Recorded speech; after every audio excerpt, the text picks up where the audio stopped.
Our show today is brought to you by Vermeulen's Home Furnishings. They are in their 97th year here in Jackson. Thank you to Vermeulen's for helping us bring you today's show. Joining us now is Jackson music star Larry Sumner Jr. Hi, Larry. How's it going, Mr. Hawley? Good to see you again. Good to see you. Other Mr. Hawley, good to see you again. You know, you gotta stop calling me Mr. Hawley. I saw you at a great event a couple weeks ago, and I haven't told you this yet, Bart, but I predicted your future. Do you remember? Yep. What Bradford Marcellus used to do for like Jay Leno. Yeah, the Paul Schaefer. Yeah, right? yeah, Paul Schaefer Perfect. for David Letterman. That'd be a sweet gig. I think Yeah. I'm telling you, that's Larry Shoot, in the man. future. Don't you think? Hey, if you guys ever want a house band here, man, I'm telling you, we need to knock out a wall. Yeah, and see it. that would be fun. I'll be right over there. Yes, sir. I think Larry's going to be a big international star. Yes, I do too. I do too. Yep, he's definitely got the talent for it. Oh, I appreciate it. So you've got a debut single coming Yes. out soon. Tell us a little bit about it. So it just came out on March 5th, and it's the band's. It really is our debut. When I was on the label a couple of years ago, I had a single, but that was as a solo release. Okay. So as a band, this is the first recorded music we've ever released, and I mean, I love it. It was such a fun project to do. Oh, yeah, there it is. Yes, it's such a fun song to write and record and produce. The gentleman that mixed it for us, Chris Zaharias from Toledo, Ohio, he did an unbelievable job, and it was really so fun. I'm so proud of it, to have it available and everything. So there's a disco ball in the. Are you bringing disco back?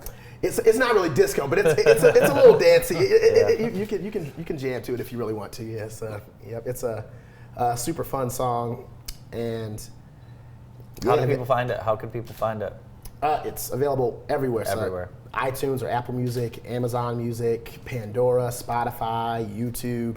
If you look it up, you'll find it. Yeah, Big L and Code Blue, my type. Yeah. Tell us a little bit about some of your bandmates. Tell us about the group.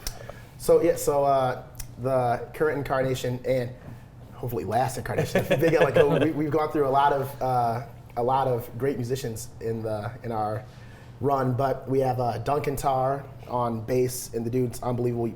I met him through a friend at MSU. Just whether it's like upright bass or bass guitar, I mean, the dude can play his butt off. And then my cousin Mike Brown Jr. on drums. Another great musician. Mike taught me how to play drums when I was younger, so it's cool to have him, in the band. And then my two little sisters on backing vocals and sometimes lead vocals and like tambourines and stuff like that. So cool. Yep, they do a really good job too. It's fun having them.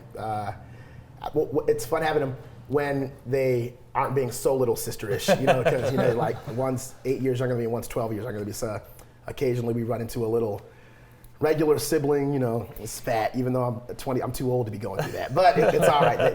They do a really good job, and they always come through for me when it counts. I was going to say, do you ever schedule things and they say, I can't make it? All the Saturday, time, bro. All the time. Just like we have a gig this Saturday, but I was going to go to a movie and all this stuff. I'm like, don't you know? like, we are the movie. We are the entertainment. That's hilarious. Yeah, yep, that happens all the time. That is funny that you asked that, because it is truly it's something that we go through.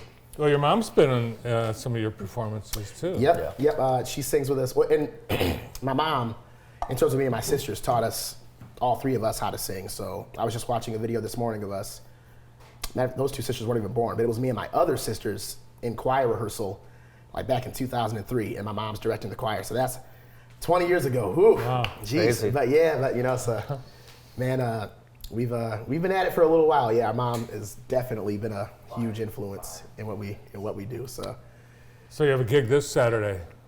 Yes, a gig this Friday and Saturday. On Friday? Friday we'll be right across the street at Bellanote from 9 to midnight, and then on Saturday we're at the Jackson Blazer News 60th anniversary celebration, which is awesome. I was privileged enough to play at the 50th anniversary when I was 17, and now I'm 27. Yeah, so it's it's awesome that they're still doing what they do with Alan Wade and all them. They're all close family friends, so it's great to be able to participate. But it's also awesome then I'm like, yeah, I still have the same band. You know? That's pretty cool. Funnily enough, the picture that they, for some reason, chose to put on the flyer of me is when I was 17. I've had a lot of good pictures since then, but people just love that. So St. Patrick's Day, 9 to 12, there's going to be some people ready to dance at that hour for sure. Yeah, absolutely. That's why we're starting that late. Yep, we're trying to fuel the party, you know, for that night. But definitely, yeah. You were actually on my show when you were in high school. Remember that? The second gig ever. Yes, sir. We had black shirts and white ties. I'll never forget it. Yeah. It was. We were just a three-piece back then, but we had played one gig at Jackson High in the library. And that was our second gig on TV with on the Bart Hawley Show. Changed our lives forever, man. Sent us straight to the big time. So what did when you first started? where did you envision? Did you see yourself being this big a part of our local community? You know, that's it. I didn't think about it so much when I was younger. When I was really young, I kind of wanted to leave Jackson a little bit. And my family previously, we lived in Atlanta, and I was like, Dad, you know, like we should go back. You know, like bro, like you know, like this is too small. And my dad said something that really impacted the way that I viewed my hometown, Jackson, and the way I operated here. But he said, if you can win over your hometown first, the rest of the world will come to you. So, and I mean, I might have been like 14 when he told me that, and that's 13 years later, and I've taken that to heart, you know. So I'm like, you know, and he was correct in so many ways. I can't tell you how many people from out of town, whether it's Detroit or I've played a gig in Pensacola, Florida, and things like that, Battle Creek, whatever. Whether it's close or far, but it'll somehow stem from the connections that I've made here, right? You know, in my hometown. And had I left, I wouldn't have had this beautiful support system in you guys, and just all these great platforms to kind of do what I do. So now I'm very thankful to fill the role that I do in the Jackson community. It's a real blessing. That's cool. Yeah. It's probably going to be cool to be playing on the same stage with Bevy Mason this Saturday as well. Sure will. It absolutely will. Every time I get to see her, I'm like, oh, like a superstar. Like just because, man, she's really, I mean, she's so gifted and just she's awesome in her ministry and everything. So anytime I get to play with her, it's a real pleasure. So yeah. I saw you a couple weeks ago, and you told me this is now full-time. You are doing music full-time, and that's awesome. Yeah, it really is amazing. And I mean, of course, I'm still working my way up to the Grammys and all that stuff. But whenever like a photographer, if they can make their living just doing photography, we're like, well, they've made it. But with musicians, like, you got to be like a huge rock star to say like, oh, this person's made it. Right. But I've been blessed enough to, I mean, all my bills are paid, and I can put gas in my car and eat every now and then, so just from music. So, I mean, and I'm not saying that like, I've quote unquote made it, whatever, but I know that I'm truly blessed to be afforded the opportunity to do what I love so much and be able to get paid for it. So yeah, it's an interesting profession. People don't see a lot of the work; they just see the highlights. But how long does it take to pack up and get all the stuff out of there? Sometimes the worst part, it can take an hour and a half to set up, and then an hour and a half to pack up and leave. And after a 3-hour gig, that last hour and a half of packing up it'll tire you out. It'll tire you out a lot. You get done playing at midnight, and now it's 1:30, and you're just on your way home. Right. It's with a gig the next day. Yeah. Wait, or church the next morning. So man, it's something else. But that's the life I've chosen to lead. So I'm thankful that I can lead it. Yes. Yeah, you had up your own roadie crew. Yeah, my other little siblings, the ones that aren't singing. Yep.